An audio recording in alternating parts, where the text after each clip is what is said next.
1, 2, 1, 2. Yep, good. Thanks, Raquel, and many thanks to Frank for the invite. I feel very much at home with a mic in my hand. It makes me feel like it's a DJ gig, so it's just one of my little idiosyncrasies. I've got a few others as well, little strange mannerisms.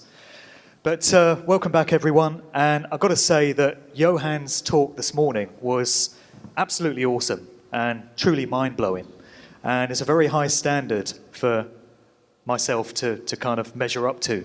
So I've definitely got my work cut out here, but I will do my best. This talk, as you've seen, is titled Free Will Consciousness, Consent and the Corporate Music Industry. And at first, you might think that these different elements are wildly unconnected and have about as much in common as politicians and truth and integrity, i.e. not a whole lot. But everything is ultimately connected, and I'm going to try and show in this talk how these different components do actually all fit together. I'm in the process of writing a book at the moment. I'm very close to finishing it. I think in about another 2 or 3 weeks I'll have all the writing done, and I've been on that for the past year. It's been a bit of a labour of love, you might say, and it's going to be quite a book. It's going to be about 200,000 words. It's not going to be a quick read. And it's bringing together all the things that I've come to understand about the ways in which the mainstream corporate music industry and the wider entertainment industry, incorporating Hollywood movies and television and all the rest of it, are manipulated by the hidden hand, so to speak. And there's all manner of things going on behind the scenes, beneath the surface gloss, that the general public doesn't get to see. And I'm trying to show in the book how the music industry is used for mind control, social engineering purposes, and a whole lot more besides. So there's going to be stuff in there about mind-controlled artists, for instance, the use of MK Ultra and Monarch programming on some of your favourite A-list artists. There's stuff in there on, well, we couldn't leave out demonic possession and ritual sacrifice. You know, it's a nice family-friendly read, so we had to get those in there. Dark occult symbolism that goes into music videos and record sleeves and that sort of thing. The transhumanist agenda, artificial intelligence, and how that's connected to the sort of music that is getting put out there now, and what's being done with sound frequencies and sound production, that sort of thing. I'm going right back to the early days of the UK and US industries as well, and showing how, from the very start, these industries were built on a background steeped in military intelligence. The CIA, MI6, various other organizations all had a hand in some of the very earliest superstars and groups that were put out there from the 1960s onwards. So all of that is coming up in the book. And during the course of writing it, I came to some other understandings as well about some eternal, universal principles and concepts which are kind of esoteric and metaphysical in nature. And that's where we get into free will consciousness, consenting, contracting, and also natural law, which goes under many different names, but the principle is always the same. So we're going to be touching on all of those as we progress. 5 years ago this month, September 2010, I woke up, so to speak. I've been a DJ for the past 25 years, as you heard, and for the first 20, I just pretty much went through the motions, did what was expected of a DJ, went around playing the tunes. I was fortunate enough to travel to many different countries. I did radio as well, and I was a magazine journalist. And I didn't really give any thought to what it was I was doing in terms of promoting and exposing this sort of music. But 5 years ago, I had the opportunity to do a lot of reading and a lot of musing and reflecting on different things. And I came to the realization that this world is nothing like we thought it was, which is a bit of an understatement, you might say. And I also came to realize that the world is not controlled and run by the people and the institutions that we're told it is. The truth is very, very different. In actual fact, there are various organizations and groups working through secret society networks that over a vast period of time have come to control and manipulate pretty much every aspect of daily human life. And that absolutely includes the entertainment industry and my special area of interest, which is the music industry.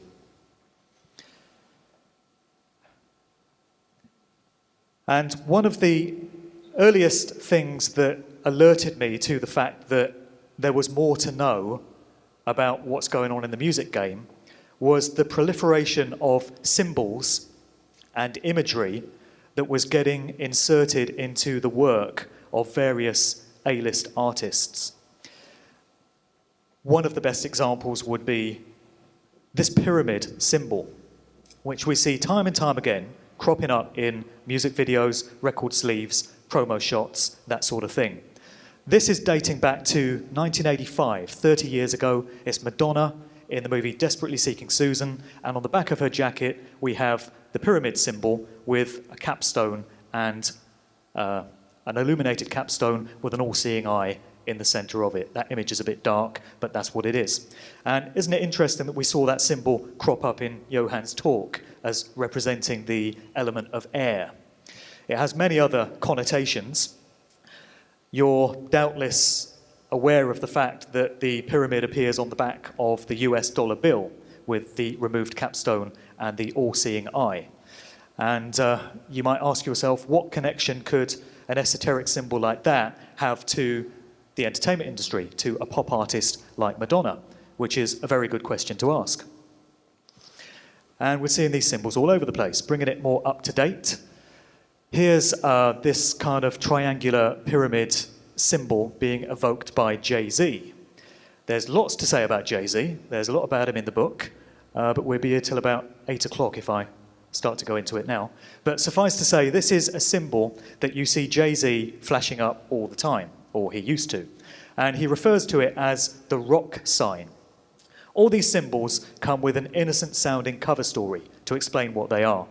And Jay-Z will tell you that this is the rock sign, and it's representative of his record label, which, when it first came out, was called Rockefeller Records. There's a name to conjure with. These days, it's morphed into Rock Nation, but the idea behind this symbol is that it represents the bling culture of hip-hop. It's supposed to be a diamond shape, and he's celebrating, you know, the success of his record label and all the rest of it. Jay-Z, in an interview in 2009, claimed to have invented this symbol. But when you look into it, you realize that's not the case. This symbol goes way back into antiquity. It's been used by many different civilizations in many parts of the world. You've seen it used by the Church of Satan, for instance. It's been used by Aleister Crowley in many of his dark occult secret societies, the OTO and the AA and all the rest of it. Very far from a modern symbol.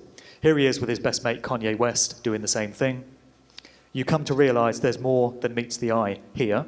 And again, the question arises, why should these esoteric symbols have any connection to the modern music industry? Talking of the Church of Satan, here's the founding priest of that organization, Anton Sandor LaVey, doing that very same sign. So straight away we see it goes back a little bit further than 2009. This would have been sometime in the 1960s. Another symbol that seems to be a favorite of these A-list artists is this one that you make with your thumb and fingers.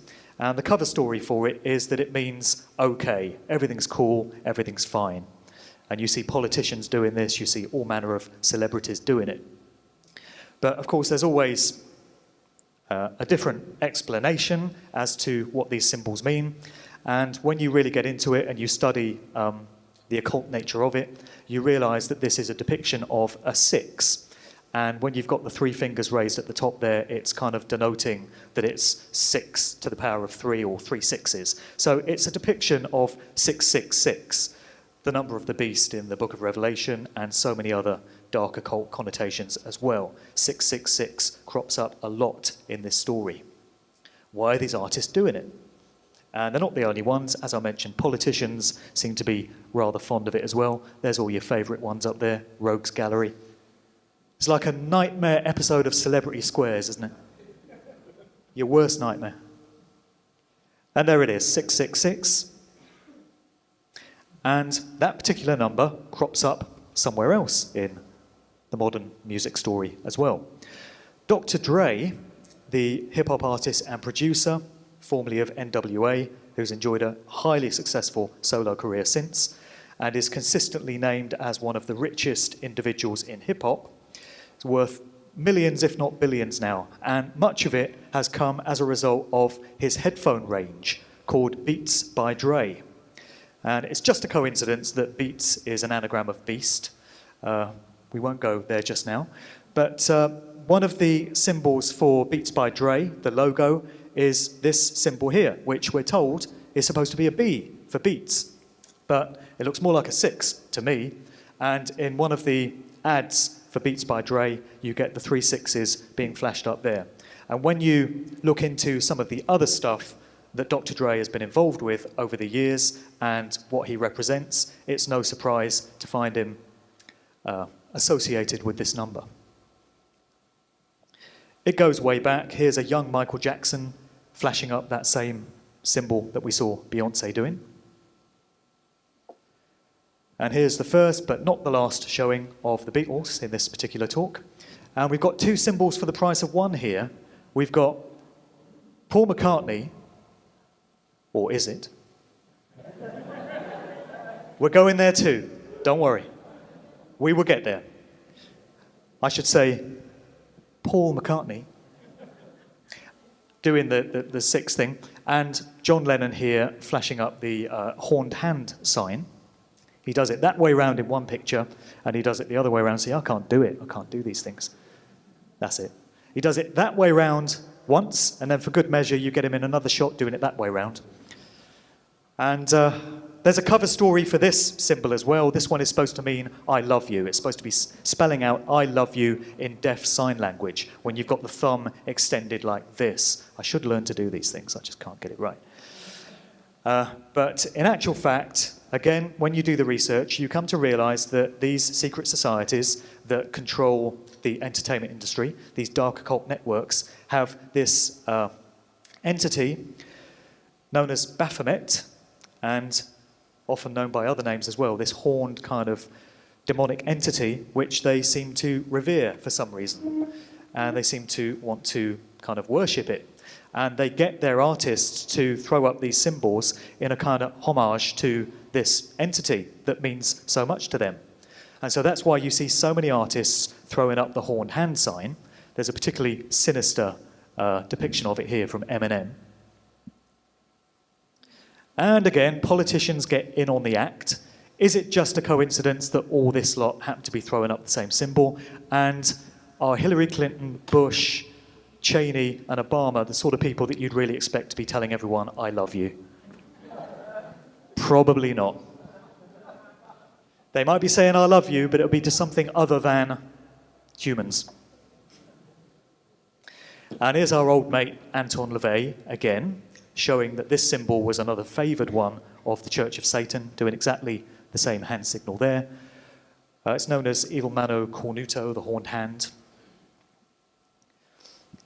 And then we have another symbol which crops up time and time again, which is the depiction of one eye symbolism. It, according to which researchers' work you look at, it's taken to be a depiction of the same all-seeing eye that we see in the pyramid. It's taken to be a depiction of the pineal gland, the third eye, so-called, the portal to higher levels of consciousness. But either way, these many artists seem to feel the need to highlight one eye and communicate it to you. And there's pretty much every A-list artist of contemporary times that you can think of in this composite picture doing the one eye symbol. You could ask yourself why this is.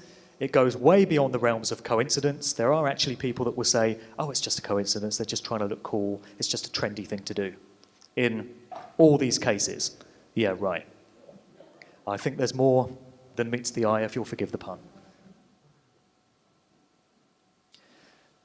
We get it in videos as well, and this one was a classic. This is a composite picture of the video Die Young.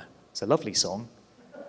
It It basically gives you the sentiments that life is short and pointless, and we're all going to die young anyway, so we might as well go out and get laid and get party and get high, because that's all life is worth. Lovely song. Nice one to get your daughters to listen to. And we have symbolism to match the sentiments of the song. So in this particular video, we had an upside-down cross, the classic inversion of that sacred symbol, which is a tenet of Satanism, which reverses and inverts everything. Then we have a pentagram, which you might expect to have been inverted, actually, but they didn't get round to doing that one.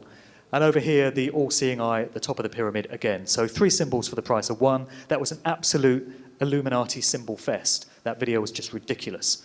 And it's all aimed at the subconscious mind, below the threshold of conscious recognition. So these symbols go straight into the subconscious mind, largely of young people, children, teenagers, and the conscious mind is not aware of the fact that they've been placed there. So in all these cases, we have the control system that is running the show when it comes to the music industry, placing their little calling cards and their little clues in plain sight. They're letting you know who owns these artists, because their asses are owned, lock, stock and barrel.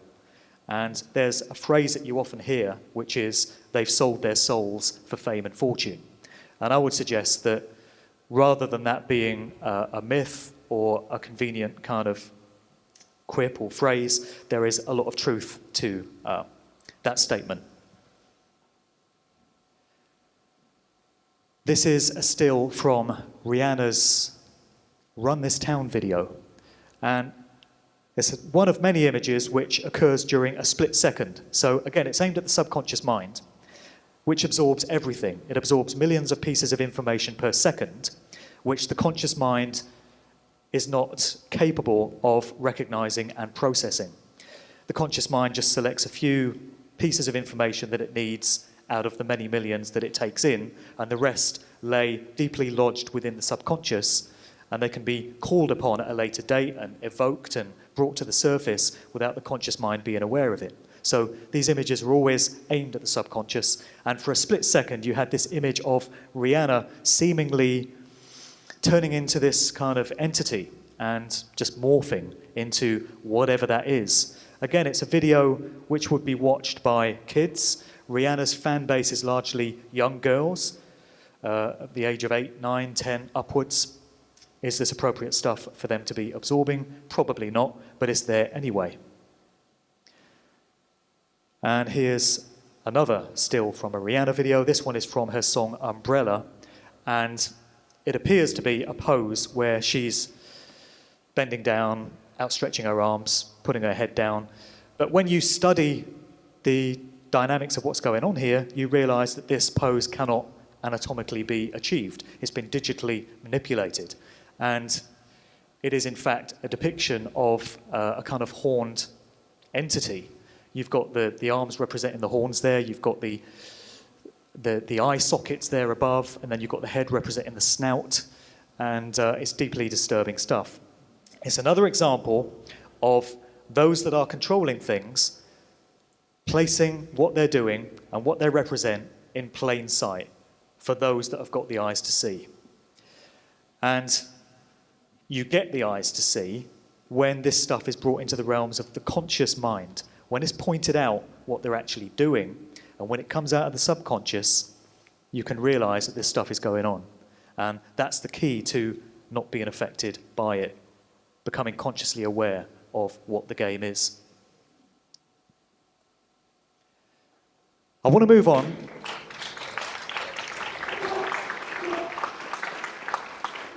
Thank you. Thanks. I want to move on to an extended section on the phenomenon known as predictive programming. Many of you, I'm sure, will be familiar with the term and the concept. This is the way I've broken it down in my upcoming book, just to explain how it works. Predictive programming is the practice of encoding visual clues and symbols into works of popular culture aimed at large audiences which depict a real-world event, should be in there, yet to happen, or currently happening. In recognition of the powerful influence of the subconscious mind on an individual psyche, images are subtly conveyed in encoded form which foreshadow events which are known to be coming. So it's very real, it goes on all the time, and it's been going on for a very long time. One of the earliest examples of the kind of modern era, if you like, within the last 100 or so years, concerned the Titanic. Or was it? Again, we get into a question of whether the Titanic was actually what we were told it was, or whether it was in fact a ship known as the Britannic, which was swapped, but that's another story. And this is an absolute mind-blower, because there was a novel which came out in 1898 called Futility by a guy called Morgan Robertson, and it detailed the sinking of an unsinkable ship known as the Titan. What were the chances? And there are so many parallels here between this supposedly fictional story and the official story of the Titanic. The two ships had almost identical names. Both were designated unsinkable. They were both the largest ships at sea at the time. They both collided with icebergs in the month of April. Both resulted in many deaths due to a shortage of lifeboats. And both had similar floor plans and technical descriptions.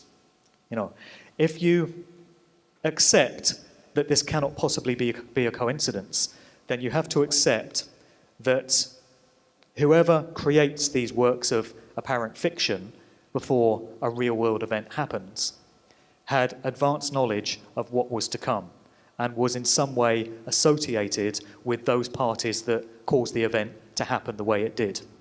That's a very early example of it. Let's bring it into contemporary times with 9/11, nice and topical. When you're looking for examples of predictive programming and how it all works, there's no better event to study than 9/11, because there are several hundred examples of various aspects of what came to pass on the 11th of September 2001 in Hollywood movies, TV shows, music videos, cartoons. You can look them up on YouTube and you could be there for weeks. There are hundreds of videos. Some of the videos go on for 30 minutes, 45 minutes, and they consist of little snippets of aspects of 9/11 that were foreshadowed by way of predictive programming in the years up to 2001. There was definitely advanced knowledge of what was to pass, and all of those that created these music videos, movies, TV shows, cartoons would have been complicit in what was going to happen. How else could you explain these various aspects? As I say, there are hundreds you can look at. I've just selected a few. This is from the movie Independence Day, where you get a split-second shot of a clock counting down, and in the frame that you get to see in the movie, the clock is saying 9/11/01. So it's got the date right down to the year. In the movie The Matrix, the first Matrix movie, which came out in 1999, you get a shot of the character Neo's passport, and the expiry date on it just happens to be the 11th of September 2001. I've had a lot of synchronicities happening to me in recent weeks, and a lot of them have involved numbers. And I love it when this happens, because it's the universe communicating with you and kind of reaching out to you and connecting with you. So all these examples just fascinate me. And I had one recently because I was putting together this slideshow, and I remembered that date on Neo's passport. And I do a day job, because there ain't too much money in telling the truth. Don't know if you've noticed. So you kind of have to find other ways to pay the bills. And I do a driving job. I drive people to and from airports, basically. Glorified taxi. And I had to, unfortunately, get licensed by the local council in order to do the job. And when my license came through, you can imagine my shock when the expiry date on it just happened to be the 11th of September, 2017. And I didn't even spot it at first. I had that badge for a few weeks. I was putting this presentation together and nearly lost my mind when I saw that. That's an aside anyway. I'm not part of the plot, really. So I mentioned cartoons are in on the act as well, and here was an episode of The Simpsons foreshadowing 9/11. Bart's looking at this comic with a picture of the Manhattan skyline with the Twin Towers there. It's $9. The 9 matches up with the 11. You've got New York at the top. There you go. Classic 9/11 predictive programming. This was in the late 90s, I believe, running up to 2001. A few other examples from cartoons. We have Spider-Man, we have Iron Man with a depiction of a plane going into the Pentagon. We'll get into that Supertramp record sleeve in a minute. Sesame Street, all sorts. And there's the years as well, going way back.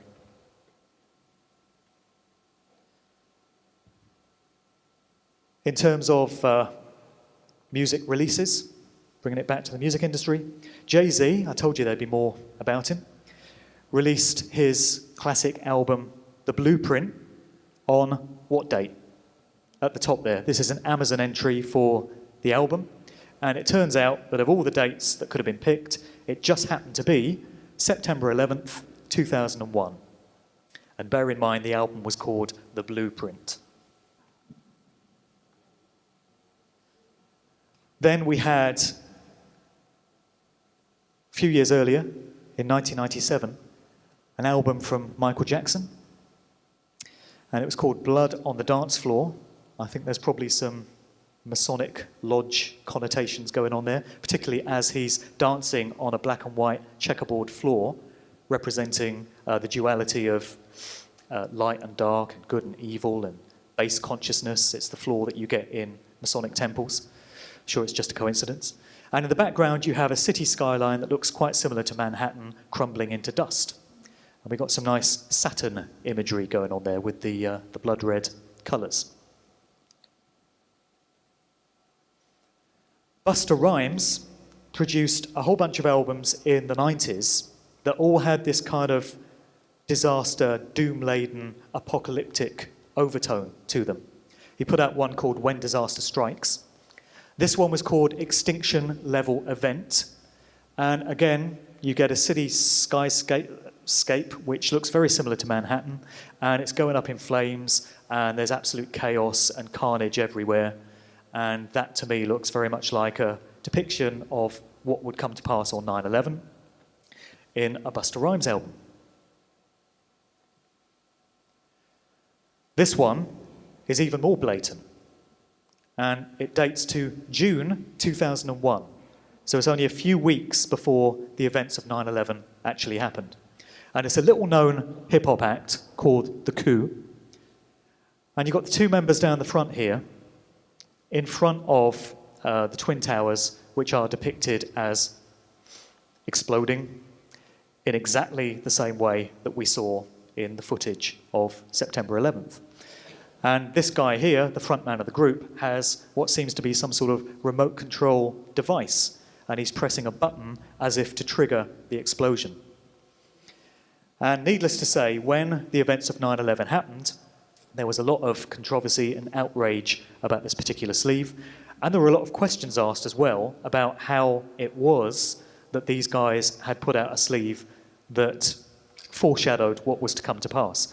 It was swiftly taken off the market and replaced by another sleeve, but the question remains, how did they have foreknowledge that this was going to come to pass in exactly the way it was depicted on the sleeve? It's one of so many examples. And we're now going back to 1979. And this one's an absolute classic. If anyone had any doubts up to this point that there was foreknowledge involved, if anyone was content to put it all down to coincidence and just one of those things, I would invite them to debunk this one. So you've got the group Supertramp, the British rock group, and they put out an album in 1979 called Breakfast in America. And on the sleeve, you have a view from an aeroplane window looking out as the plane comes in over the Manhattan skyline. You've got the Twin Towers there, which were still standing at that point, of course, and you've got the waitress, and you've got the word Supertramp over the top of the skyline. Researchers are very vigilant these days, particularly in the age of the internet, and nothing gets missed. Whenever there's a very obscure kind of clue placed into a work of popular culture, it will get noticed by somebody. I've no idea how the person concerned worked this one out, but somebody realized that if you reverse the image and make a mirror reflection of it, something very interesting happens. Where you had the word Supertramp over the top, above the Twin Towers, you now have a 9 and an 11 formed from the word Supertramp. And bear in mind that we're viewing this from an aeroplane window. Somebody must have worked really hard to get that logo to fit so that when it's reversed, it spells out in that way. That one would have gone straight into the subconscious mind of anyone seeing that sleeve. They wouldn't possibly have been able to understand what it meant, but nevertheless, it was lodged in the subconscious psyche, and it was another example of them announcing what they were going to do, telling us about it. When we get into the second half of this, I'm going to give you my ideas on why they do this, why they feel the need to tell us about it, albeit in deeply encoded, cryptic form like this. Just before we move on from the 9/11 stuff and keeping it relevant to the music industry, there were a lot of references to the year 2001 in the run-up to it. What should have been so interesting about this particular year? You might think that the year 2000 would be one that was evoked in earlier works, given that it was the start of the millennium. But it wasn't. It was always 2001. Dr. Dre, back again, put out an album in 1999, which he chose to call 2001. Nobody could really understand why it was called 2001 when it came out at the end of 1999. But when you factor in the events of 9/11 and you see how it's connected to the key players in the music industry, it would appear to be another reference to what was to come, in this case, giving you the year. And you've got to wonder about what inside knowledge there was between Stanley Kubrick and Arthur C. Clarke when they came up with the incredible, iconic movie 2001: A Space Odyssey. For some reason, when this story was composed in the 1960s, 2001 was chosen as the year in the future in which the events of this story would take place. It could have been any year, but 2001 was chosen. Stanley Kubrick is a fascinating guy to study. There's so much truth encoded in his films. There's so much esoteric symbolism that you can get into. And there's a lot of evidence to suggest that Kubrick was, if not a kind of fully paid up member of what people call the Illuminati or the secret society networks, then he was certainly in possession of knowledge of how they operate. And it's not inconceivable that he would have had some knowledge of what the plan was with regards to 9/11 all those years later in 2001 when he put together this incredible movie. 2001, again, here's one that nobody has been able to explain to me in terms of giving it a plausible explanation. Prince, the artist Prince, did a concert in December 1998, and towards the end of the show, you can get this on YouTube, you can hear the actual footage of it.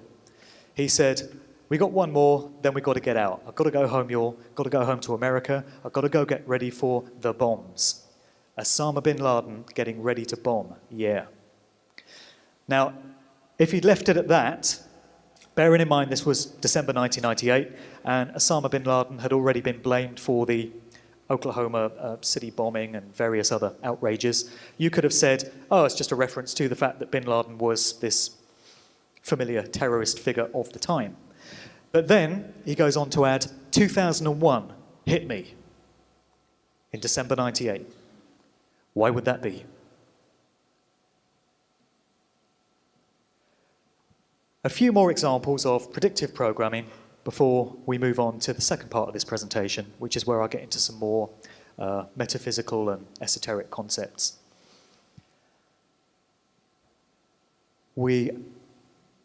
This one is from a video by the the rapper, so-called, I beg to differ, Lil Wayne. And it's from his wonderful song, My Home Is Still. That's the one that contains the line, "These hoes love me like Satan, man." So nice family-friendly stuff. Another one for your kids. I don't know why the hoes would love Satan in the first place, but apparently they do. So here he is in this video, in a movie theatre, surrounded by 12 skeletons. You can count them, there's 12 there, trust me. And this video came out just a few days before a lone nutter, we all know about these lone nutters, don't we, burst into a movie theatre in Aurora, Colorado, and started shooting up the place. And the official version of the story tells you that 12 people just happened to die in that movie theatre at the time. And it was during a showing of the Batman movie, The Dark Knight. So a few days before that, we get Lil Wayne, and for no apparent reason, there's no connection here to what goes on in the song, he's in this movie theatre with 12 skeletons. And one of the things about predictive programming is when they're showing you a depiction of something which is yet to come, it doesn't matter whether the event in question is genuine or whether it's a bogus, bullshit, false flag hoax, because most of them are. It doesn't matter that they're trying to get you to believe the official story of a false flag hoax or a false flag terror event such as 9/11. The important thing is that they're getting aspects of what is to come planted in the subconscious mind of the general public so that when the official story comes out, it's more readily accepted and there's some familiarity already there through elements of it that you've already seen.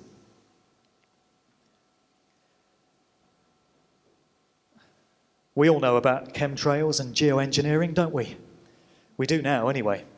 Not many people knew about it in 1984, but whoever was behind this particular episode of Doctor Who on the BBC, that nice organisation, there's a whole chapter on them in my book. We won't go into them today. Nobody mentioned Jimmy Savile. Back in 1984, there was an episode of Doctor Who called The Caves of Androzani, and there was a character in it known as Morgus, and at a point in the dialogue, he says, "As they used to say on Earth, every cloud has a strontium lining." And when you get into studying chemtrails, geoengineering, you hear that strontium is one of the metal nanoparticles that are present in these trails that we're getting, which is so damaging to human health. Isn't it interesting that over 30 years ago, there was this sly reference to it in an episode of Doctor Who? That may be an innocent throwaway line, but it may not. If it's not, why was it there? Again, it has no connection to the plot of the show. Yeah, there's a couple missing here, actually. Yeah, we'll go straight to this one. We get into the moon landing hoax. Johan touched on this earlier. The Apollo moon landings, which I think we would probably pretty much agree didn't happen the way we're told they did. But again, that doesn't matter because they were just trying to get you to believe the official version of the story. And there was a very interesting point in the James Bond film Diamonds Are Forever, which came out in 1971. So that would be 2 years after the first Apollo moon landing.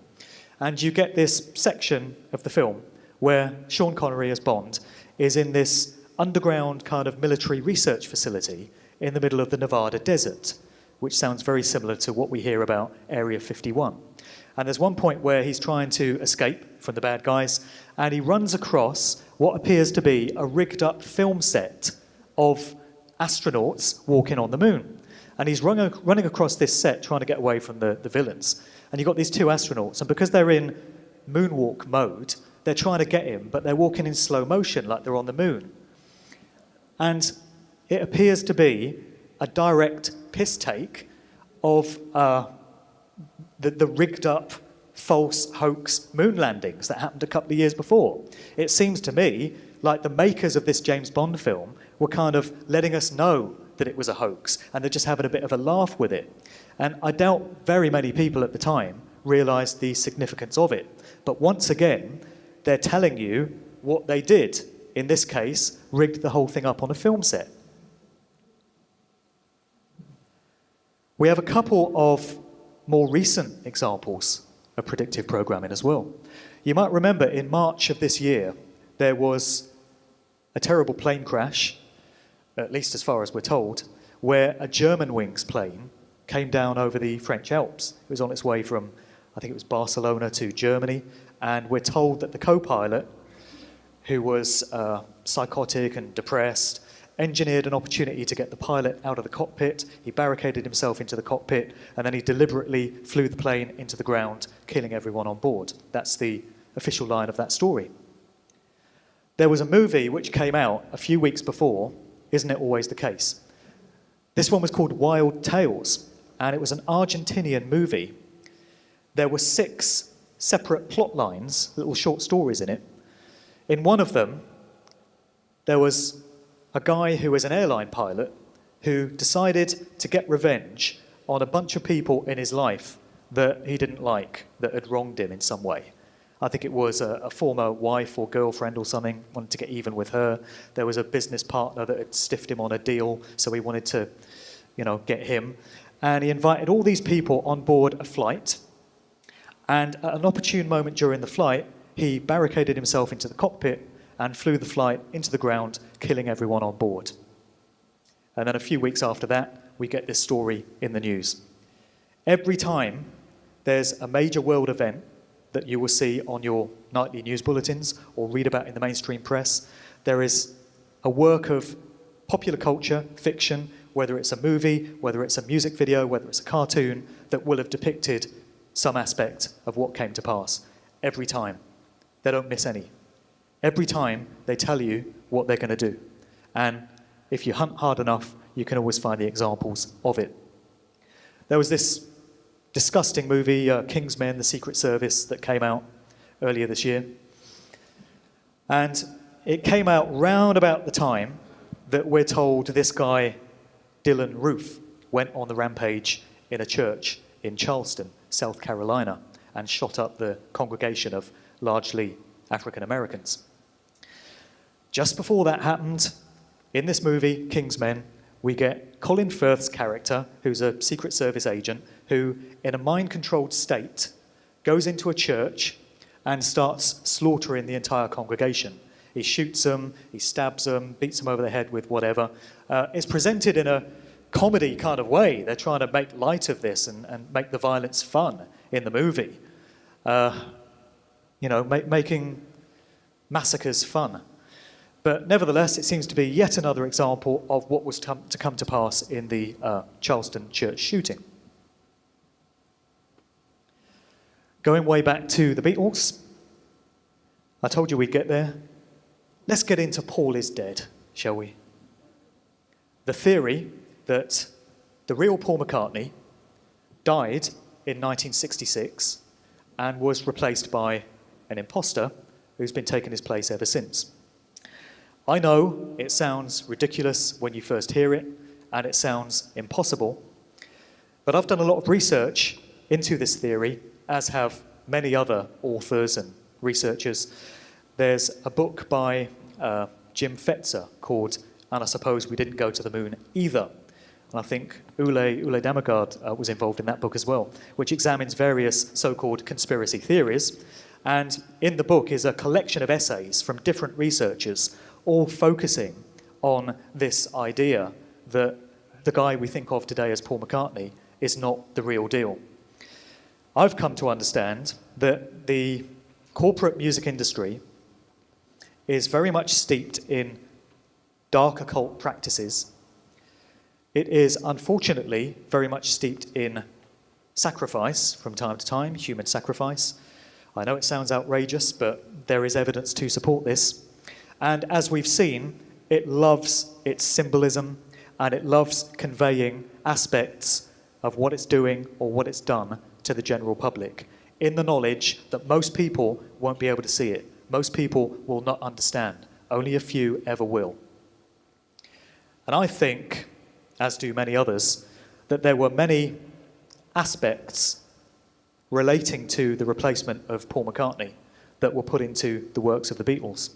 You know, there are two theories as to what happened. The conventional one is that Paul McCartney got into an argument with the other Beatles early one morning after a recording session in London.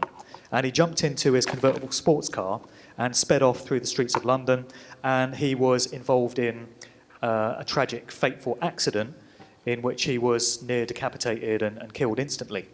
And then the official version of this story goes that Brian Epstein, the manager of the Beatles, and the others in the group and those that were controlling the Beatles panicked at the loss of the key member of the group, and they worked very quickly to find somebody to take his place. That version of the story does seem a little implausible to me, because it does depend on there being someone available that wasn't doing anything for the next 50 or 60 years, you know, that was happy to step into McCartney's shoes and play the part of him. I think it's far more feasible that there was some time taken before this replacement was introduced. There was a period in which whoever it was that took the place of McCartney was able to train up for the role and prepare for it. There was probably some element of changing his appearance, plastic surgery and such. And it seems far more likely in that event that the real Paul McCartney was deliberately taken out for whatever reason. And this was known about for some time before it actually happened to allow for the replacement to come in. But nevertheless, there are many symbolic clues as to what happened. The sleeve of the Abbey Road album is one which is constantly cited as letting you know what went on. This came out in 1969. You got the four Beatles in various garb there, and it's supposed to represent McCartney, who is barefooted in a loose-fitting suit, as a corpse. It's supposed to represent a funeral procession, with John Lennon in white as the priest, with Ringo in black as the Undertaker, and George Harrison in jeans as the Undertaker. That's supposed to be the symbology of this picture. And it's interesting that McCartney is holding a cigarette in his right hand there, when the real Paul McCartney is on record as having been left-handed. From 1966 onwards, McCartney suddenly became right-handed. There were more clues in the sleeve to Sgt. Pepper, the classic Beatles album. Many of them in there, but again, this album sleeve is taken to represent a funeral, with the original Beatles kind of being laid to rest, and the new version of the Beatles being introduced to the world.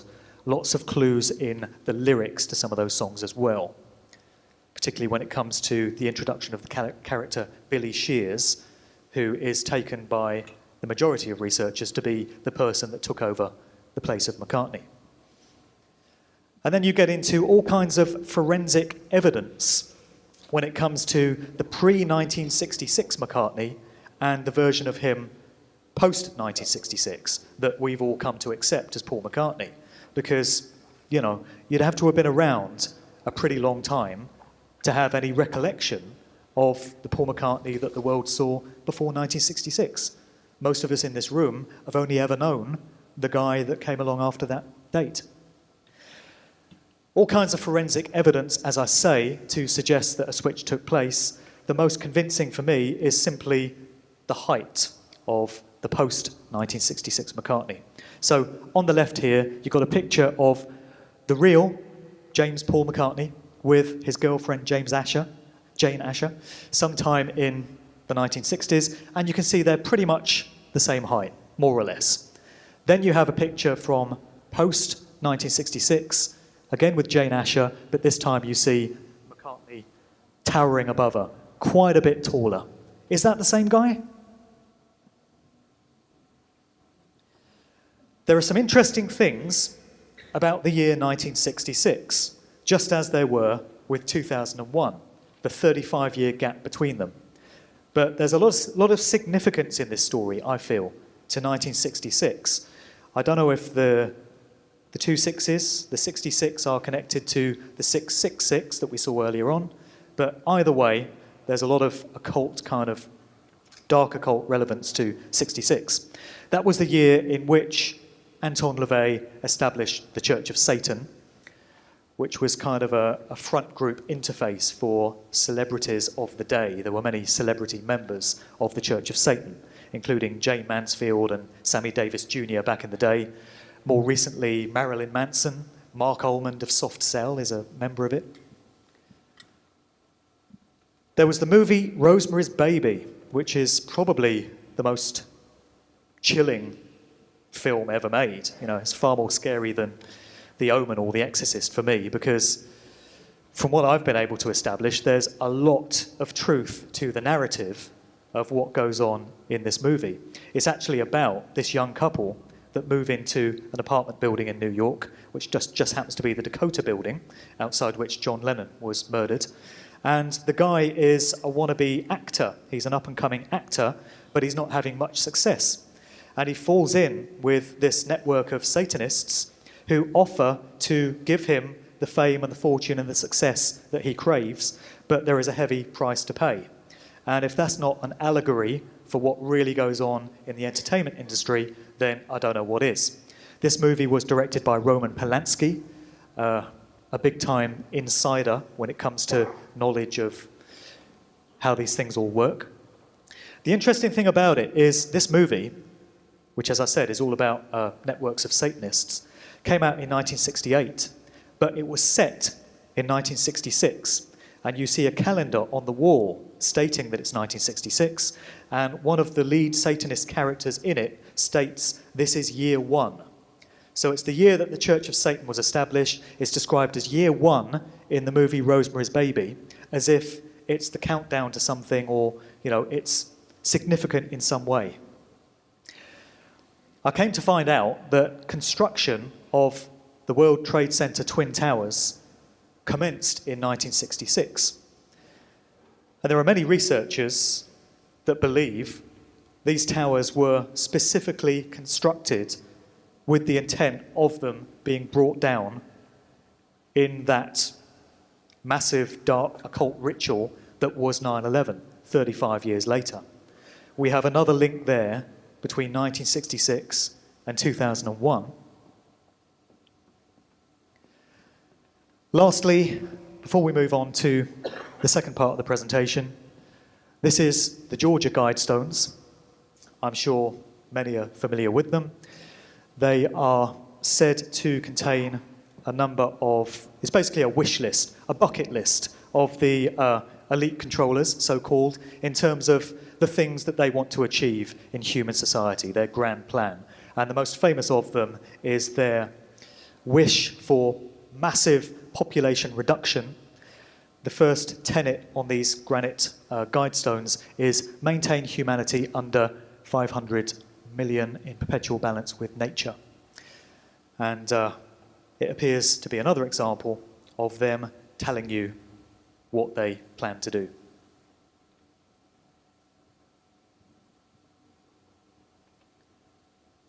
So let's move on. The connections between what I've just presented and what I'm about to will hopefully become clear as we progress. When I first started writing this book, the intention was for it to be a collection of all these things that I'd come to discover about the true nature of the corporate entertainment industry. So it was going to be the dark occult symbolism, it was going to be the predictive programming, it was going to be mind-controlled artists, backmasking, subliminal audio messages, and all of that. And all that is in the book.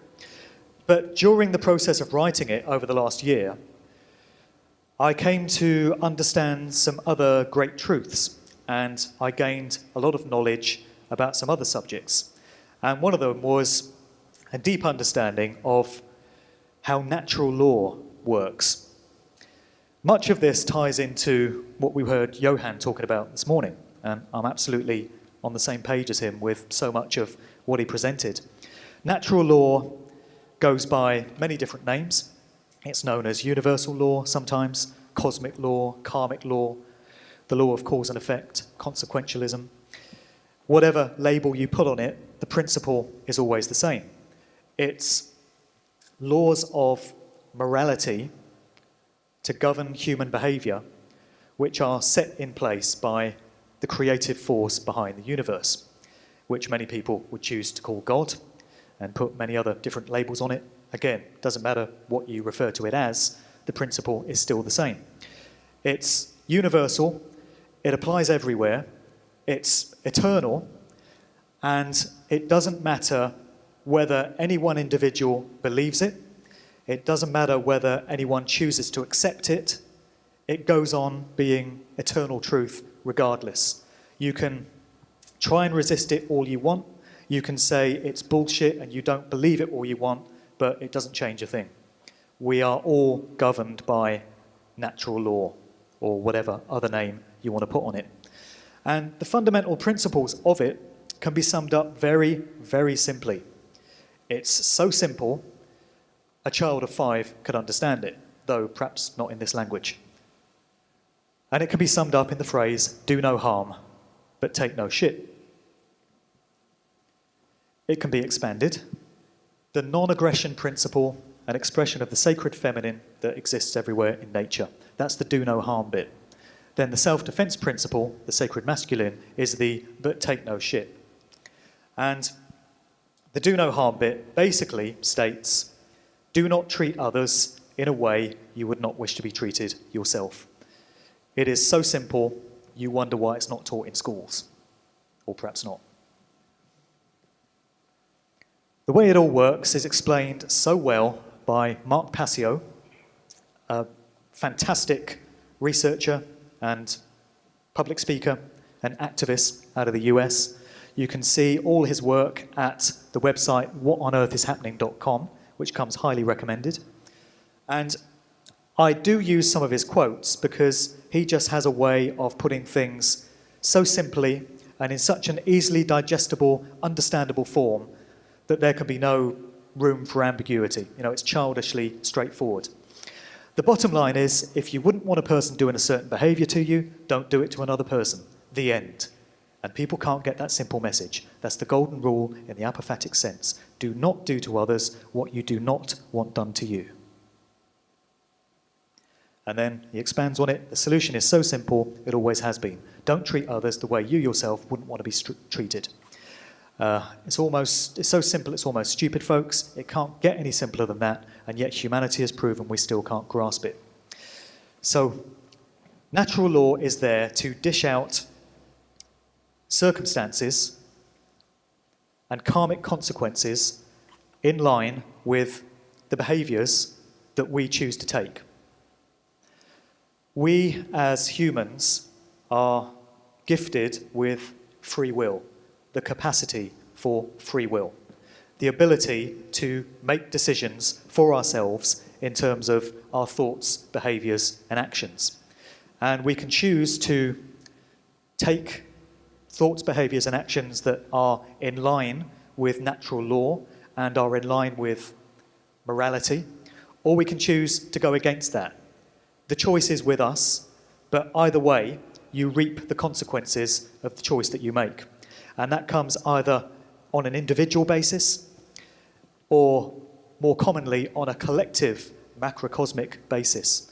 So when you have large numbers of people in human society, the vast majority of people, taking thoughts, behaviors and actions which are immoral, which don't follow that basic rule, do not treat others in a way you would not wish to be treated yourself, you end up with a world of suffering, chaos, violence, and insanity, which is pretty much what we've got, I would say. Relating this to the situation in my country, the UK, we know that there is a massive network of child rapists in Parliament and in the establishment. We know this, it's in the mainstream realm. You don't even have to look at the alternative media to know this. It's been in the Daily Mail, it's been on the BBC. We know that there are criminals and liars in government. We know that these institutions are all deeply corrupt, and yet most people in the UK simply don't give a shit. They just don't care. They look at all this stuff happening, and yet they will not object to it or withdraw their consent for it in any way. And so for as long as their tacit approval and their support is in place, we get more of the same, and these systems continue. You very much get what you deserve. You could argue that individuals, such as those of us here, those of us that have taken responsibility to discover truth and to align our behaviours in our lives accordingly do not deserve everything that's going on in the world. But collectively, I guess we must, because it's going on. And it's not until large numbers of people, many, many people, come to understand how these laws of morality work and how karmic consequences are dished out in accordance with the choices that they make, that anything is going to change. And it's all about consent. There are three main reasons given for why predictive programming is in place. One of them, which I touched on briefly, is that by presenting a depiction of what is to come in a movie or whatever, they are planting a representation of it into the subconscious mind of the general public, so that when the news bulletin comes out with the official version, there's a familiarity there.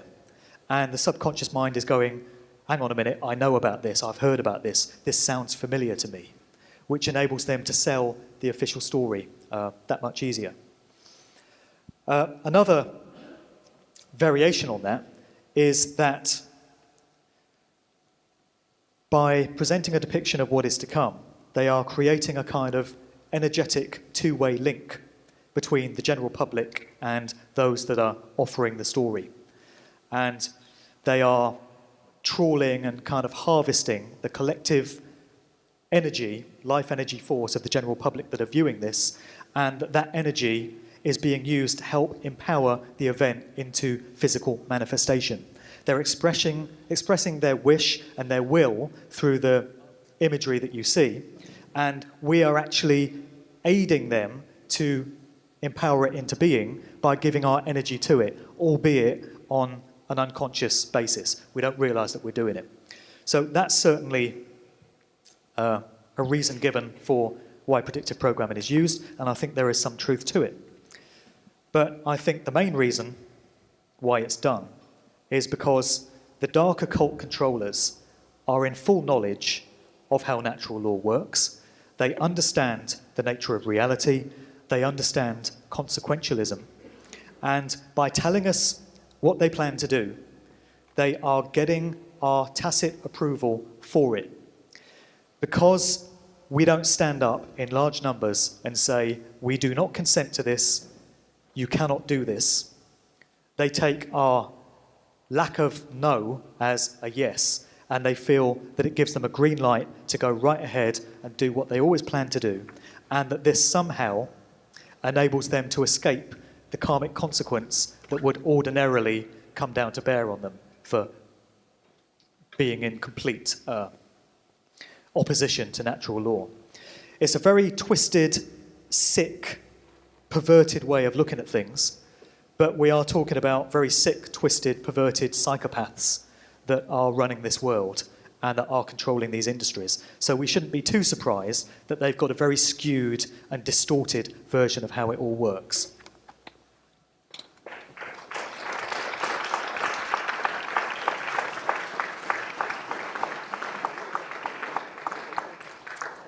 Thanks. Here's Passio again. As I say, I'll quote him so much because he just absolutely nails it. And here he is expanding on that idea.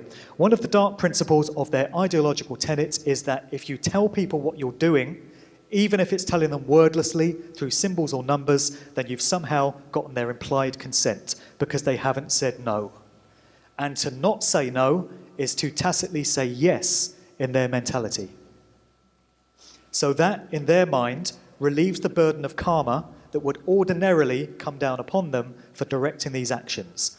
Because they don't actually take these actions, they get their order-following house slave dogs to do it for them.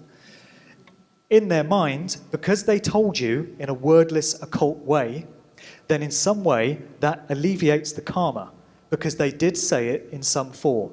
It's a sick, twisted way of looking at it, isn't it just? But there's agreement from many other researchers in this subject. Fritz Springmeier, who's done a lot of work into trauma-based mind control and many other subjects, in an interview with me for one of my podcasts, mentioned there's a reference in Scripture where Satan has to come before God to ask permission to mess with Job's life.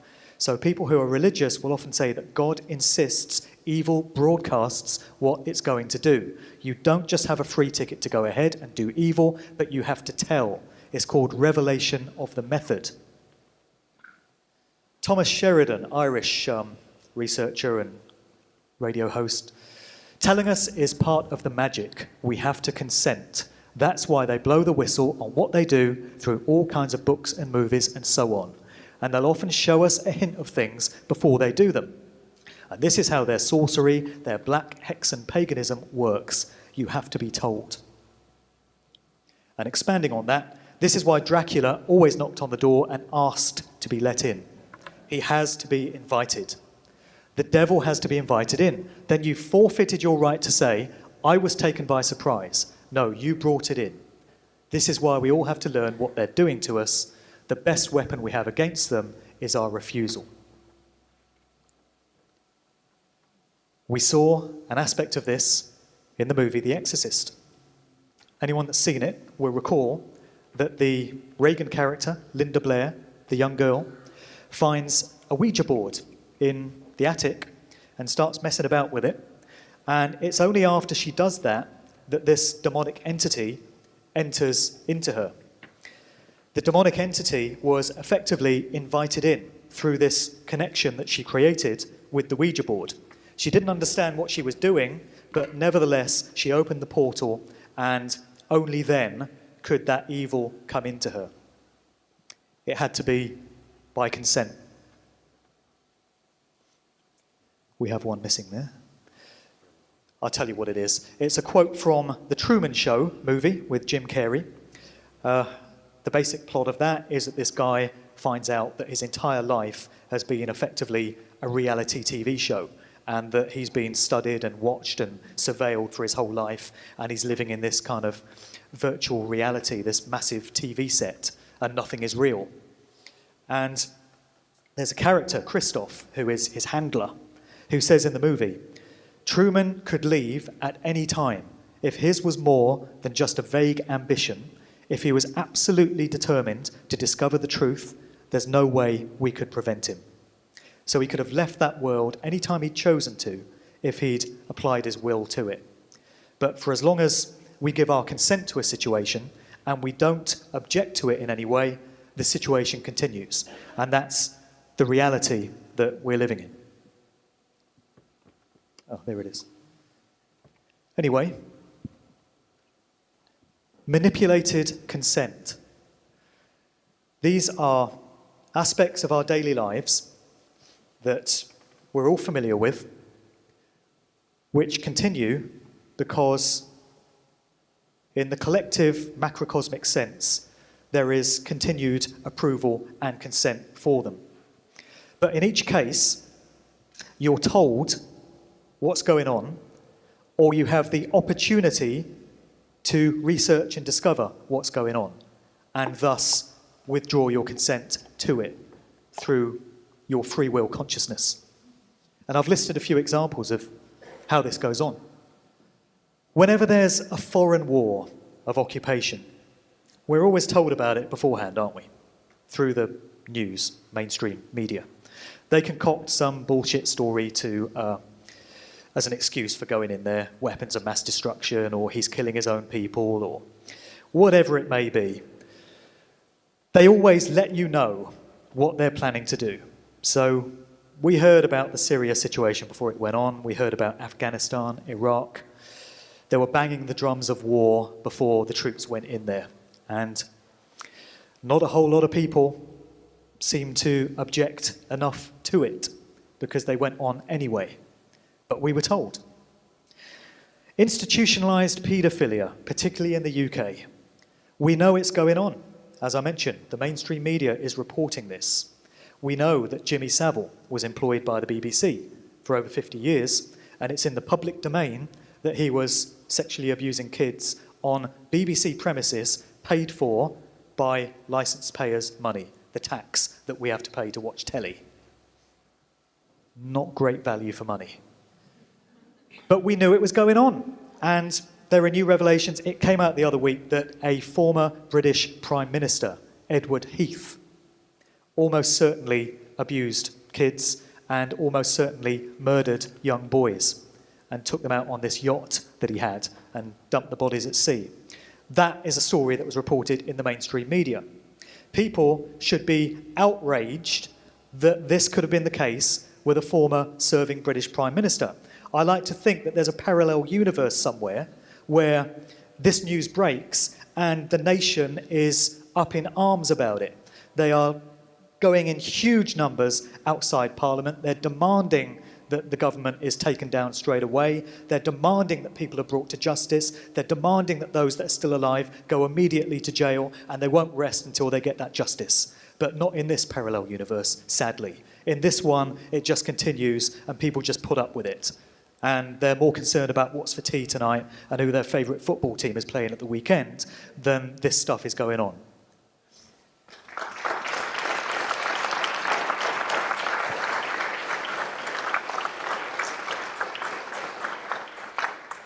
Until that mindset changes, don't expect anything else to change. Vaccines. We know that vaccines are very detrimental to human health. We know about some of the stuff that goes into them. Mercury, formaldehyde, aborted fetus, monkey brain tissue, and all these other horrors that people allow to be put into their children, you know. You can research this stuff if you have the will to do it. And when you've researched it, you will doubtless conclude that it's not a good idea to put this toxic crap into your body. You have the opportunity to say no to it. Sodium fluoride in water and toothpaste, aspartame in children's fizzy drinks and sweets, E numbers in all kinds of food stuff. Not a great idea, not really too good for human health, as any research will show you. But you're always told that it's in there. You can pick up a bottle of squash, and if it's got aspartame in it, it will be listed in the ingredients. So you have the opportunity to see that it's there. Sodium fluoride is listed in toothpaste ingredients. You have that opportunity. You can find out if the water supply in your area is fluoridated. I think the water companies are obligated to tell you that if you specifically ask the question. So the opportunity is always there to know. And a classic one is cigarettes. The health risks involved with smoking are always listed on the pack. They're telling you that this could kill you, and if you go ahead and smoke them anyway, then it was your choice, and the karma is relieved from them. So many other ways in which it's done. We have CCTV everywhere. It's on buses now. It's even in restaurants. But as far as the buses are concerned, the bus companies are obligated to let you know when you get on that bus that CCTV is in operation and that you may be recorded. So they're telling you about it. And the same thing with public buildings. There are always notices advising you.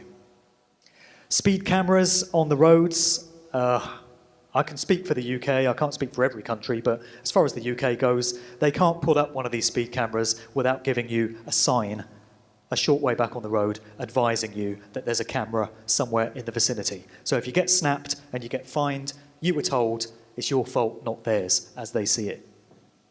Small print in credit card and mobile phone contracts. Nobody ever reads it because it's so bloody boring. You know, 6 pages of stuff that you can't even see.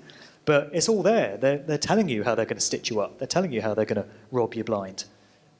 And if you don't take the time to read it, as far as they're concerned, then bad luck. And then the police reading you your rights. You know, they go through that same script all the time, don't they? You do not have to say anything and all the rest of it. So if you get fitted up, you were told that it was going to happen. It's always all about consent. And as we've said, they don't play fair about it, because there are many instances in which we couldn't reasonably be expected to understand what's being done to us. A great example of this is the way that we are effectively sold into slavery to the control system by way of our birth certificate. When our parents register our birth, in most cases, they don't know any better. I registered my 2 kids with a birth certificate because I didn't know any better at the time. But what's actually happening is a corporate entity in your name is being created at the time you register a birth with the government. And that corporate entity is owned by the Crown Corporation of the City of London. And the name that represents you can be traded on the stock market and all sorts of outrageous things. And of course, as Johan mentioned earlier, this is not the real you. This is the legal fiction of you. And yet this goes on with most people that are born into this society, and they have no idea about it. But we do now have the opportunity to learn about these things, as vast numbers of people are proving. The internet is here, and it's available for anyone that cares to put the time and the effort into doing the research. There's no reason now not to know about anything that is being done to us. It just requires the diligence to do the research. And it requires large numbers of people taking on that responsibility before anything will change. But that's where the solution lies. In understanding truth and in taking that responsibility to apply it to your daily life. So when you find out how a stage illusionist does his tricks, David Blaine maybe, or Derren Brown, or Siegfried and Roy, they do these seemingly impossible tricks, pulling a rabbit out of a hat, manifesting a tiger out of nowhere, doing card tricks, whatever it is. It can seem impossible when you see that trick for the first time. But if that magician takes the time to break down how they did that trick and explain it in great detail, so you go, so that's how that illusion was achieved. The next time you see that illusionist up on a stage or on TV doing that same trick, you are not going to be fooled by it the way you were the first time, because you now understand the methods. You know how it's being achieved. And I think the key to our free will and our consent being hijacked and manipulated the way it is, which gives these psychopaths a green light to go right ahead and continue doing what they're doing as they see it. The key to it is in large numbers of people understanding what's being done to them, understanding the methods that are used, and taking on that responsibility to say, we do not consent to this anymore, we're not having it, what are you going to do now? The choice is always ours. That is the gift of free will consciousness. And the opportunity is always there not to consent. And as many researchers that will be up on this stage will tell you, we have the opportunity to shape the experiences that we undergo by way of our consciousness, by way of our will. We can physically manifest that which we wish to occur if our thoughts, behaviours and actions are all in alignment. And if you have large numbers of people all wishing and willing a certain scenario to take place, and they're all unified and balanced and all on the same page with each other, then the reality that we see playing out in the physical will be very, very different to the situation we've got at the moment. So the choice is with us collectively. Do we want more of the same? Or do we want things to change? And if we do, how much do we want it? And large numbers of people have to come to understand this information, I feel. And it is a responsibility of everyone who has come to understand this themselves to communicate it as widely as they can to others if anything is ever going to change.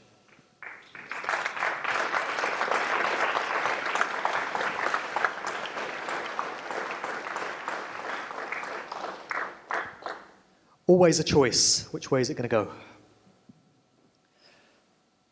This is just an excerpt from my book, which I wanted to put in there because I'll probably forget to say it otherwise, but this is a note on which I wanted to finish the book. Understanding the concepts of consent and free will approval and the extent to which the powers that shouldn't be recognise they are bound by it is where our true power lies. Without our approval, they would stand in full judgment for the crimes they commit against humanity. They do anyway. They just don't think they do. They're in for a shock. Their understanding of the fact that they would be taking on the full karmic consequence for actions which they alone chose would present a very different state of affairs to the one we currently have. This shift can only be achieved through vast numbers of people understanding deeply the methods that are being used against us. So I hope I've tied together all the early stuff about the music industry and Jay-Z videos and stuff with this, and shown how they are actually connected, and you can make sense of one through the other.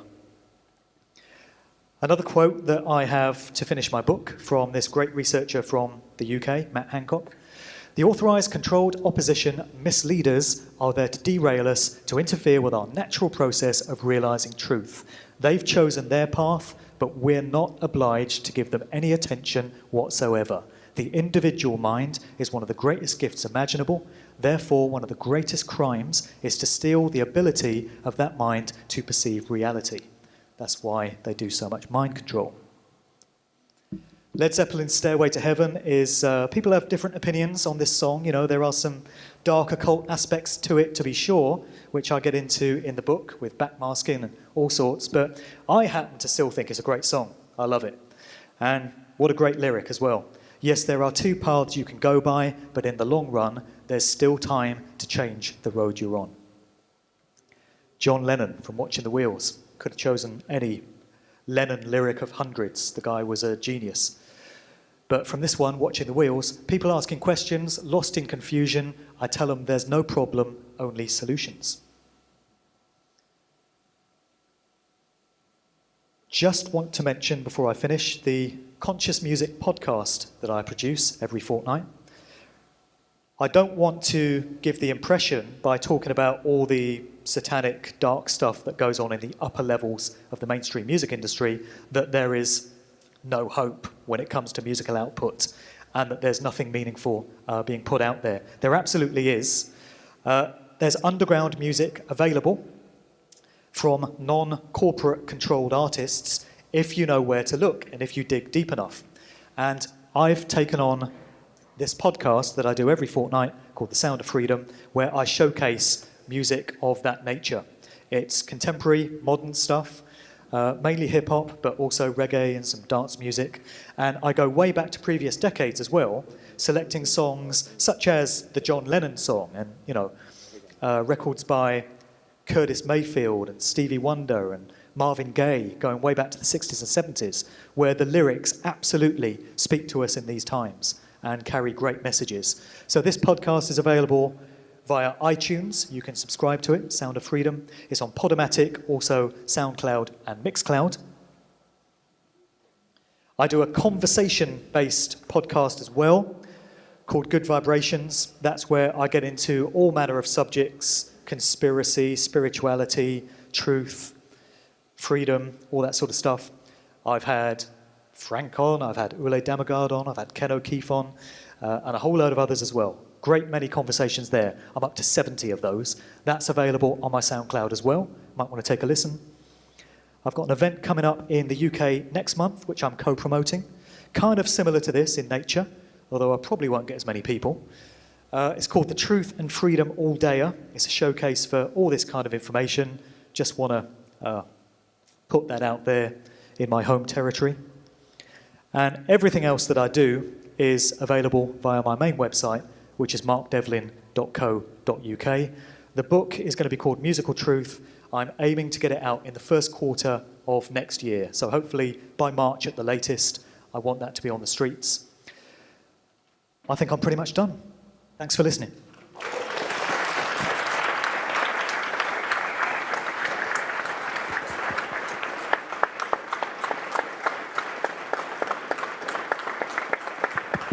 Look, thank you so much, Mark. Wonderful.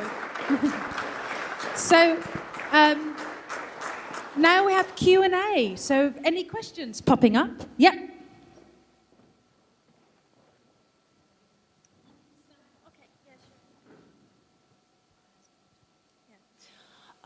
It's just because I read about a long time ago that the music industry and the jail industry worked together because they were making the music industry were making the music with frequency, so it made people dumber. And And that's why they wanted to fill up the jails more with people by listening to that music, because it had the frequency of them, you know, getting them a bit more stupid than they otherwise were. But I just want to hear your opinion on that, if that is something that is true or not, because I did not find the source of, you know, the information that I read that was, you know, something I could rely on or not. Yeah, that's absolutely the case. There was a letter which appeared in the hip-hop press about 3 years ago, and this specifically relates to hip-hop music. And it was from a guy who claimed to have been a former executive with one of the big record corporations. And he says that he, along with representatives of all the other big corporations at the time, were called to a meeting at a private residence in Los Angeles in 1991. And they had a guest speaker that was wheeled out that none of them recognized. And the guy said that he was a representative of the US private prison industry, prisons for profit.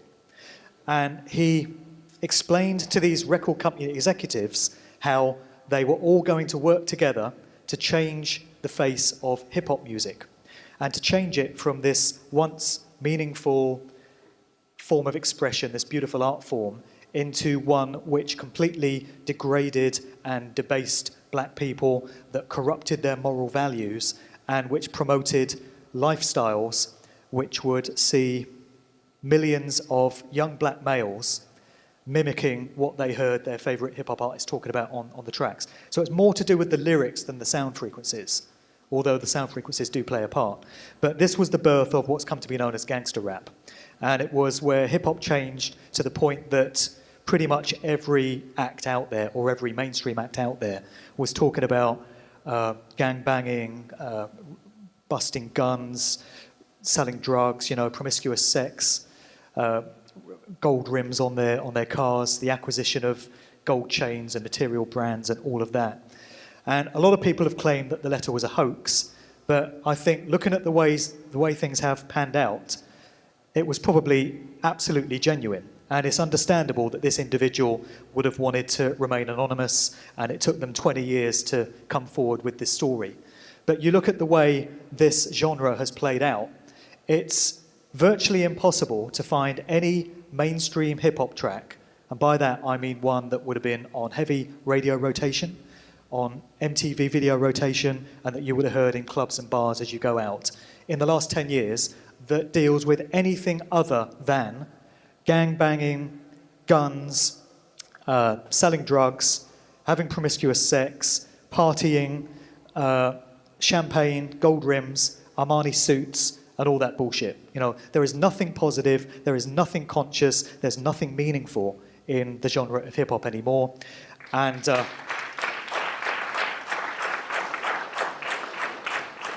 mean, you can't even call it hip-hop.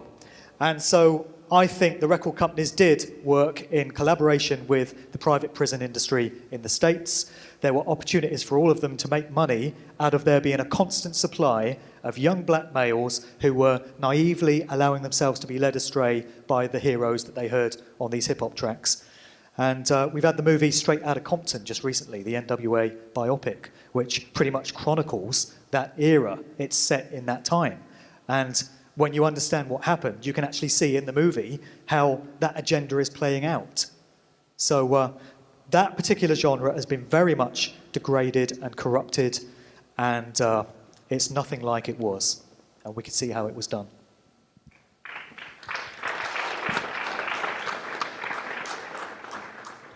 Yes, I have another question. It's on the last few years around transhumanism and black goo. And all these music videos with Nicki Minaj, and there's something in the sound which is really awful. It's like you can't listen to that music. It goes into the brain in a certain way, like no other music, even not hip-hop or this other periods. Have you anything to say about that? Well, that music makes me feel physically ill. I can't listen to it. I'm serious. I can't. If it comes on the radio, I have to turn it off. If I'm in a bar or a club, I have to walk out, because the music of the likes of Nicki Minaj, Lil Wayne, Drake, 2 Chainz, Big Sean, most of Rihanna's stuff, Beyonce's stuff, Kanye West. I can't listen to that stuff. And I'm convinced that there's something...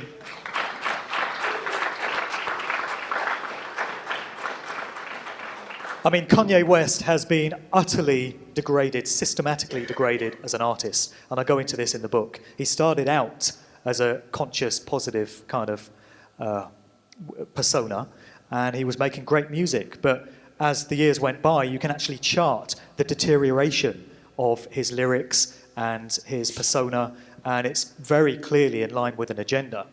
But what they're doing with this music is they are altering the production methods, the sound frequencies. They're using sound frequencies that don't sit well with the human energy field and with human brain waves. And they create a discordant, dissonant effect, which is why a lot of people can't listen to that stuff. It grates, it sounds horrible, certainly does to me. And that is going hand in hand with the lyrics. And when you get into the lyrics of the likes of Nicki Minaj, again, remembering that the fan base will be largely young girls, it's just disgusting. One of her lyrics is, "Kiss my arse and my anus because it's finally famous." And she's talking about, I mean, that's not even the worst one, but it's absolute toxic filth and garbage masquerading as this cool, fashionable thing. And they're getting the current young generation of music fans into this stuff, and they're normalizing it. They're getting them used to the idea that this is hip-hop, this is where it's at, kids, this is music that speaks to your generation. And, if you're old enough to remember what went before, you can see how disgusting and toxic the whole thing is. The other thing that they're doing is they're drenching every goddamn thing these days with auto-tune, which is this horrific method of vocal production. It's a software plugin where they make the vocalist sound like a bloody robot. They go all electronic and digital. And this has become the norm. The majority of so-called R&B and hip-hop records is even getting into reggae records now and pop music. All the tune is drenched in auto-tune, and it makes the vocalist sound like a bloody robot, and it's not by accident, because this is all part of the transhumanism agenda, where they want to merge humanity with technology. And there's so much to say about that, but auto-tune is definitely a part of the agenda. So there's all these toxic components going into the music, and it's no accident that, it's no surprise that it makes people feel so unwell, because it's meant to do that.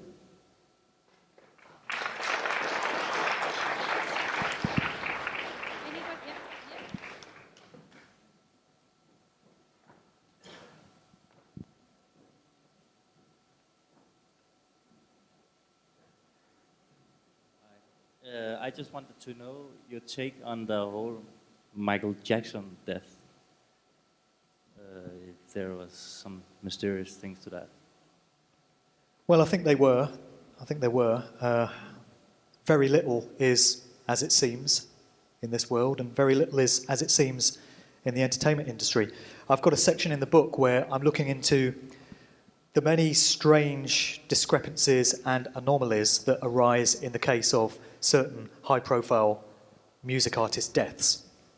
And it goes right back to Brian Jones of the Rolling Stones in 1969, and then you've got Jimi Hendrix and Janis Joplin in 1970, Jim Morrison in 1971, and then going forward, Bob Marley 1981, slightly before that, John Lennon in 1980, then Michael Jackson, 2009, and Whitney Houston, 2012.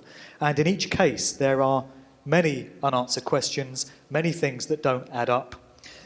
With Michael Jackson, there's a lot of evidence to suggest that he was mind-controlled from a very early age, trauma-based mind control, which is something that is endemic throughout the entertainment industry, and many A-list artists will have undergone this.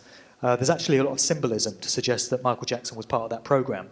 We saw him doing the sixth sign as a young boy, and he was obviously greatly manipulated and controlled by his overbearing father from an early age. And so I think mind control was present throughout his career. There is evidence that he was kind of breaking through that, and that the programming to a certain extent was starting to wear off, because he did make a few interesting public statements. He made a statement about Tommy Mottola, the CEO of Columbia Records, saying that he was devilish and he was Satan. And he described Columbia as an evil corporation. And then he brought out tracks like History, where he was talking about how the official version of history has been manipulated and changed to give us a version that they want us to believe. So I think he was becoming a bit of a liability. He was becoming a bit unpredictable because his humanity was starting to break through the mind control programming. That's my take on it. I think he was stitched up with those 2 child abuse cases, the allegations. I think they are a classic sign of what they try and do to discredit people that are starting to get a bit close to the truth or that they don't want the public paying attention to. So it's my view that he was absolutely stitched up. And it's my view that they decided to take him out when they did. Some people think that with the series of concerts that he was due to do in Wembley just before he died, he was going to use those as some kind of public platform to say who knows what and reveal who knows what. And they couldn't take that chance, so the decision was taken to take him out at that time in ritualistic fashion. It seems to be whenever they decide to take one of their artists out, it's always steeped in occult symbolism. They decide to make a ritual of it. So Conrad Murray, the Doctor, would have been absolutely the fall guy for it. Yet another patsy, the lone nutter in this case. They like to just pin it on one individual so that there's no suggestion of a conspiracy. So I don't know what happened to him beyond that, but I don't think it was, as we were told, that Conrad Murray just screwed up.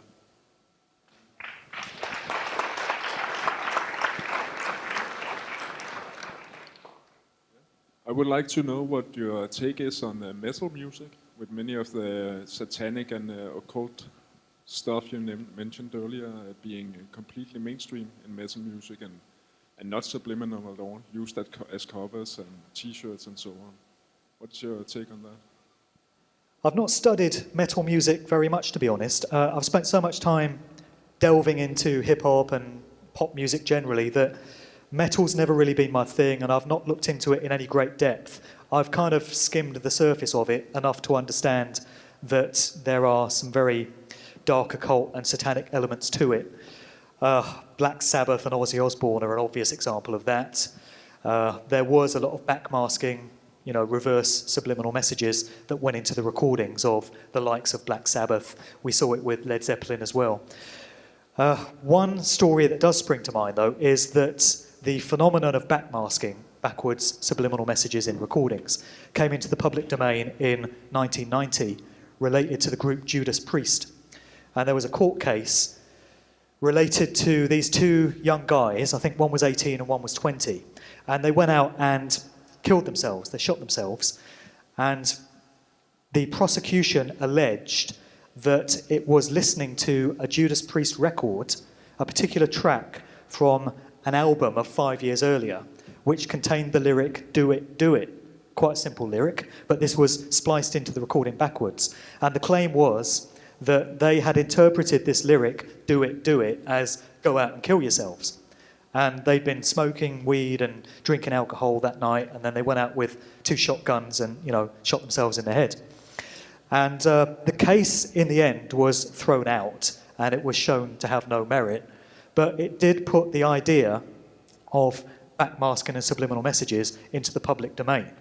And people started talking about it, and for many it was the first time they'd heard of the idea that there could be messages hidden in recordings. So I think there's a lot more of that goes on in heavy metal music and heavy rock, but it's something I need to study in more depth.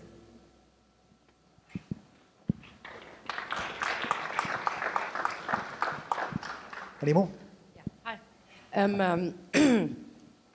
Thanks. What about AC/DC, the old singer? He used to sing about jailbreak and all that kind of stuff, like funny stuff, and then the new singer is all about guns and what about it's totally different. I mean, that's totally. It's very clear how subliminal, how it's converted into a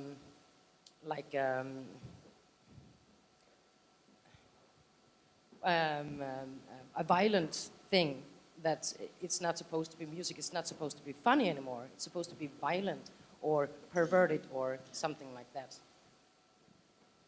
Again, I'm not too familiar with the output of AC/DC. You know, I just know what I see on the surface of it, really. But yeah, I'm sure that ties into the same agenda. I can't really listen to heavy metal music. It makes me feel bad in the same way that appalling hip-hop does. I know heavy metal fans would want to lynch me for saying that, but it's just the way I feel about it. There are a lot of connections between heavy metal and heavy rock and Aleister Crowley, however, which keep popping up. I mean, this guy is like a rock star in his own right. The dark occultist Aleister Crowley that was involved with many occult secret societies, and his lifestyle was pretty much all about sex and drugs and rock and roll. He was involved in ritual sex magic to bring about energetic shifts and changes, and that involved all manner of debauchery and hedonism and all the sort of stuff you hear about at elite ritual parties. It makes Eyes Wide Shut look like a Girl Guide's picnic. And, you know, he was into mind-altering drugs and all of that. And for that reason, he seems to have become something of a folk hero in music. And not just heavy rock music, but pretty much every genre. The Beatles were heavily influenced by Crowley, as were the Rolling Stones. You have Elton John saying that he was a student of Crowley. Also David Bowie, Led Zeppelin. Jimmy Page of Led Zeppelin bought Aleister Crowley's home, Boleskine House, on the shores of Loch Ness, where all sorts of supernatural things are said to have occurred. And Jay-Z has worn a Do What Thou Wilt sweatshirt, which is one of Crowley's phrases from Thelema. So, yeah, the influence of Aleister Crowley is everywhere, and it seems to be quite prevalent in that genre. I'm sorry I can't speak any more about AC/DC because I just don't know enough about them, but it's probably the same type of agenda as we see with all this toxic hip-hop, where there are sound frequencies and lyrics and production methods all working hand in hand to produce a discordant effect in the listener. I used to think this was bullshit. I used to think this couldn't possibly be the case. I was in heavy denial, but I've done the research and I now understand a bit about how reality works, and I understand that this can absolutely be achieved, and I'm sure it's going into that heavy metal genre as much as any other.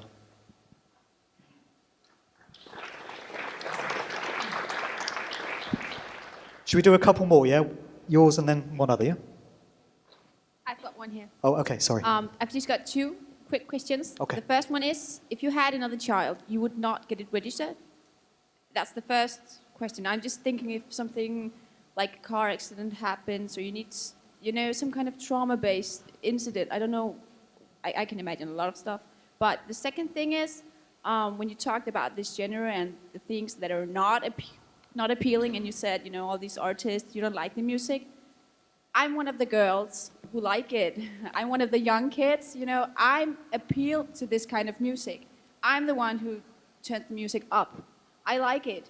Where do we go from here? Is it just like organic stuff? We just stop listening to things that are bad or mainstream? Where do we go from here? How do I convert this into my everyday life? Okay, well, that's a good question. I'll address the birth certificate one first. I do now know better, but until there is a system in place which large numbers of people are a part of, I don't have any kind of feasible alternative at my disposal. If I had another child, I have no plans to, but if I did, I would probably have to conform to letting that child be registered in the same way that the others were, because there is no alternative system in place yet to provide a reasonable other way of doing things. And as you say, if you don't register in that way, you miss out on schooling and healthcare, so-called, you know, not always great things to have, but you are unplugged from the rest of society, and there are, you know, problems that can be experienced. There are clearly an alternative way of doing things needs to be set in place, and the current system has to go. But I'm just one individual, and I don't have the solution as to how that can be achieved. That has to be done by way of large numbers of people coming together, pooling their consciousness and working together to devise an alternative system. I can't really say anything beyond that. In terms of the music that you listen to that is obviously aimed at your generation, I completely understand your stance on it. The reason I understand it is because when I came up as a DJ in the early years, the sort of music that I listened to was the sort of stuff that was being put out by Jay-Z and others of that era. And I used to think that Jay-Z was an amazing artist, a truly gifted lyricist. He still is. That's why he's been chosen as their number one asset. That's why he's the one that's up there at the very top of the tree, simply because he's got that talent and they've realised how he can be put to work for them. So it was very difficult for me to come to terms with the fact that he was manipulated, the fact that he was a stooge, and the fact that his music was being used for mind control purposes. And since I've been doing work into the Beatles and this whole Paul McCartney thing, I've met a number of original generation Beatles fans who remember that group from the 60s. And they have a lot of nostalgic memories invested in the Beatles as they remember them. And so when you try and suggest to an original Beatles fan that the hidden hand was at place with that group and that all may not be as it seems and that they were a product of the Tavistock Institute and all the rest of it, you get a lot of resistance and a lot of denial because people, that's their generation, that's the soundtrack of their youth, it's special to them and they do not want to think of it as being corrupted in any way. So I do get it because the whole Jay-Z thing was a problem for me, which I've had to overcome. But the evidence is there, and the truth is the truth. And I've had to come to terms with the way hip-hop music is being used. The evidence is there in terms of the music that you listen to. I'm putting it out there. There's a number of other researchers putting it out there in terms of what the music is being used for. It's your choice, of course, entirely what you do with that information. That's the gift of free will. But there is alternative music available if you choose to discard that stuff and look for some of the others. As I've said, you don't hear it on the radio, you don't hear it in clubs because they don't want you listening to it. But it is out there and it can be found. So there are alternative choices to be made if you choose to, but it is each individual's free will choice as to whether they continue to listen to that stuff or not. You know, it works for some, doesn't work for others. That's pretty much it. Great. So we have about 5 minutes left, and there are loads of you who want to ask questions. Fantastic. So I'm just going to leave this guy. We'll do one more, yeah? Yeah, this guy has been waiting for since the beginning. Hey. Yeah. Hi. So lately, the last couple of months, there's been a lot of videos online about predictive programming, talking about this month, number 23, and all this talk about a possible nuclear attack. Yeah, the world's going to blow up in, what is it, 4 days? Yeah, no, but also that it's might be the birth of the New World Order with some kind of event because of the 7-year thing with the Shemitah and all that stuff. Like 9/11 was on the Shemitah and all that. Then also the CERN machine, there's a lot of shit going on about the CERN turning on full power at the 23rd. And of course the Pope goes to Obama and they got some stuff going on there. Do you know anything about that? Yeah, I've heard all about it. I've heard the theories that something big is about to go down on the 23rd of this month, which is this coming Wednesday, I think. CERN is going into overdrive, as you say. There have been rumours of an asteroid or meteor that's going to strike the Earth.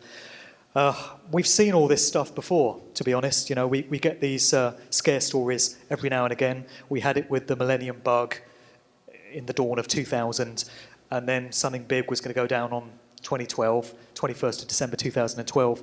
I think it serves a purpose every now and again for there to be a bit of fear-mongering going on amongst the alternative community, if you like, to have people in anticipation of something catastrophic that may be about to happen.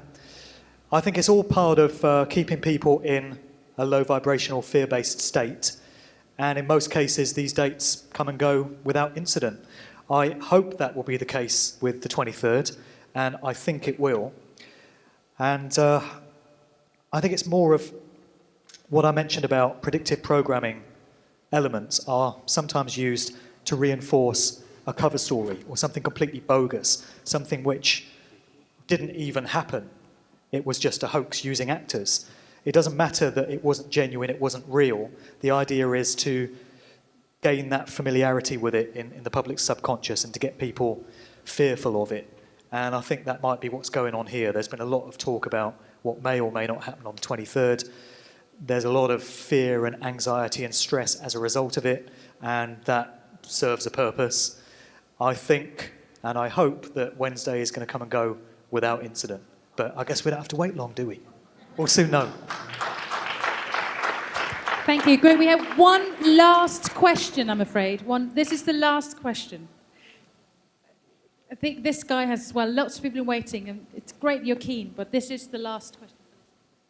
Thank you very, very much. The hip-hop movement and culture is a thing that's very dear to my heart, so I'm very glad I got to talk to you about this subject, because there's also, just for the ones of you who wants to research, there's a BET, Black Entertainment television/MTV producer with some videos on YouTube.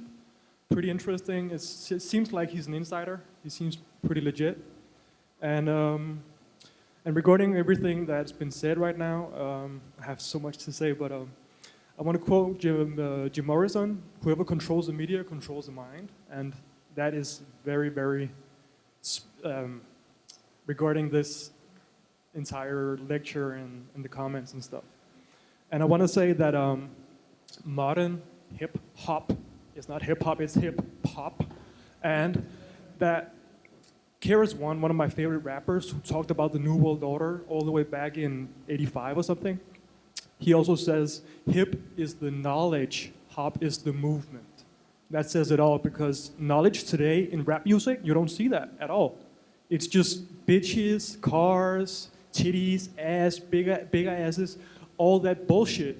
And the young kids, totally, no disrespect, young lady, the young kids are just eating it up because it's what's in and it's what's hot and whatever. And I think it's so sad to see people thinking that that is rap music, because we have the pioneers, Dead Press, and all those guys who listened to, who talked about Malcolm X, Martin Luther King, and the real people who should be talked about. But now, Lil Wayne, he talks about nothing relevant, nothing interesting, nothing worth knowing. Hoes and Satan, mainly. Sorry? He talks about hoes and Satan, mainly. Exactly, and that's what they all do, more or less. And yeah.